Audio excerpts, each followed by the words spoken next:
My name is Harold Duncan. Harold Duncan, and Yeah, where are you from? I'm from Palmdale. It's about 70 miles north of Los Angeles. That's a little ways from here in Westwood, isn't it? Yeah, well, it's about an hour's drive if you're driving 75. So what made you come down here to Westwood Boulevard here on Veteran and Wilshire Boulevard? Well, I come down every time there's a demonstration, any war demonstration, I try to support them. Even though it's a long distance, quite a drive, it's still, they need the support, so I come out. Did you vote for Obama?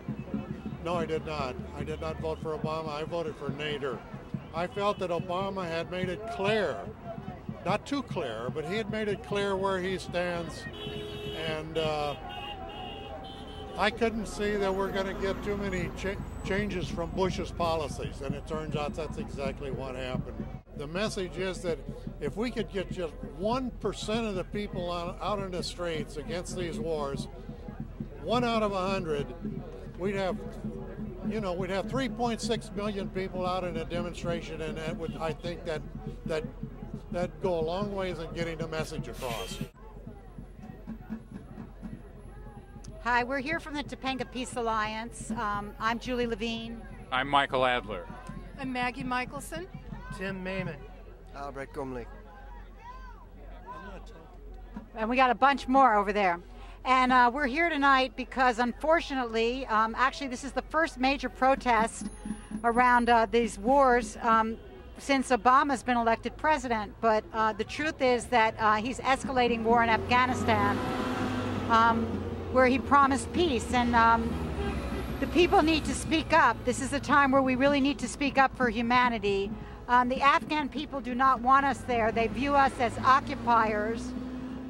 We have displaced millions of Afghan residents, innocent civilians.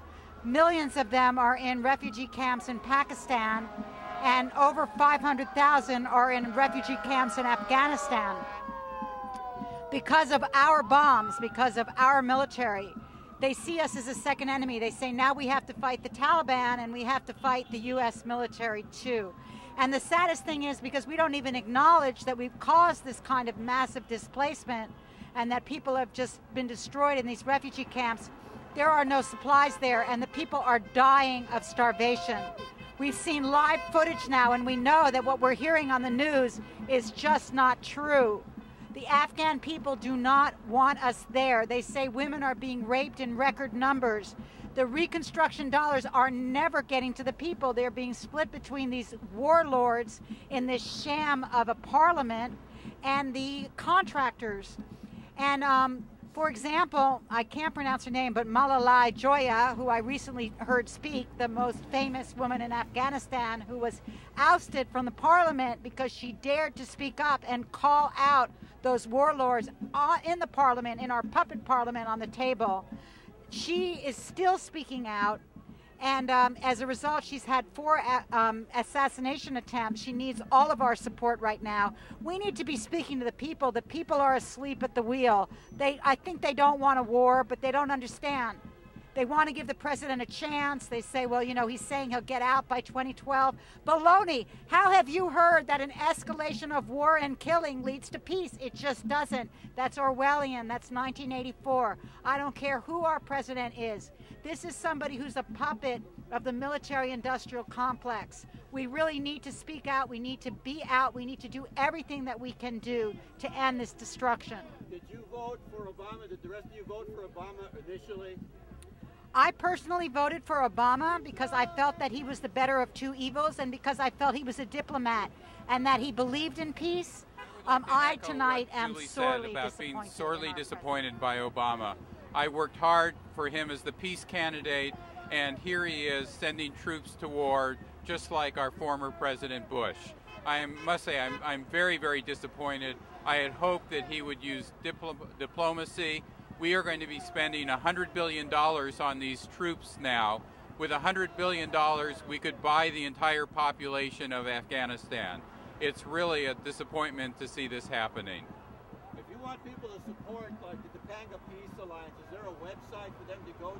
Absolutely. If you'll show our banner, we have our website up on the banner, topangapeacealliance.org. We're also on Facebook. You can find us topangapeacealliance.org. We keep our events there, announce them. We have our meetings the third Friday of every month at the Topanga Community House, and we have a film the first Friday of every month at Yoga Deja in the Pine Tree Circle Center in Topanga, 120 North Topanga. Well, I just like to say, I hope that we learn that we can spend money on health care and education, not war and occupation. I hope that there'll be a turnaround. I hope a lot more people will come out and say, this is not what we voted for. We wanted a president who would spend money on helping everybody, not KBR, not the contractors, not the warlords, not Wall Street, but the average person who needs education, health care, basic services. Let's start helping to build our infrastructure, not go off and bomb innocent civilians in Afghanistan. Very short. Give me your name. I'm Maggie Michelson, and this is just going to be real short. I voted for Obama because I wanted us out of the war, and I wanted to focus on building this country. So get off your butt and do it. Okay, well, it seems like right now we're getting involved in Afghanistan and supporting a government that is very corrupt with Karzai and his warlords, and they're misusing money, and all the money is going to subcontractors and just all the way down the drain. And yes, now, I even heard... and now we have Honduras, another illegal, corrupt regime that has just overthrown the democratically elected president, and now our government wants to acknowledge the illegal, fraudulent elections. What's going on? Well, I think in both cases it's moneyed interests overruling the vote of the people. You know, in Honduras, people voted for someone who would really help the people, who would work towards health care, education, and now the moneyed interests were not happy with that, and they basically kidnapped him, and the United States stood by and did not really do anything. We didn't sanction them. In Afghanistan, it's a little bit different situation, but again, the moneyed interests are supporting the warlords and a corrupt government. Even the Army is saying that at best 25% or 30% of the funds for reconstruction are actually doing anything. Most people say it's less than that. You know, that the rest is going to the warlords and various corrupt contractors. Parting shot, a message for all Americans across the country, from New York to the Midwest, down south and the West Coast. What would your message be to Americans? I think we need to rattle the doors of Washington. I think we need to let them all know that this is not where we want our tax dollars spent. We need to be spending these hundreds of billions of dollars here, rebuilding infrastructure, rebuilding water projects, building schools, helping people with health care, not sending it over to Afghanistan.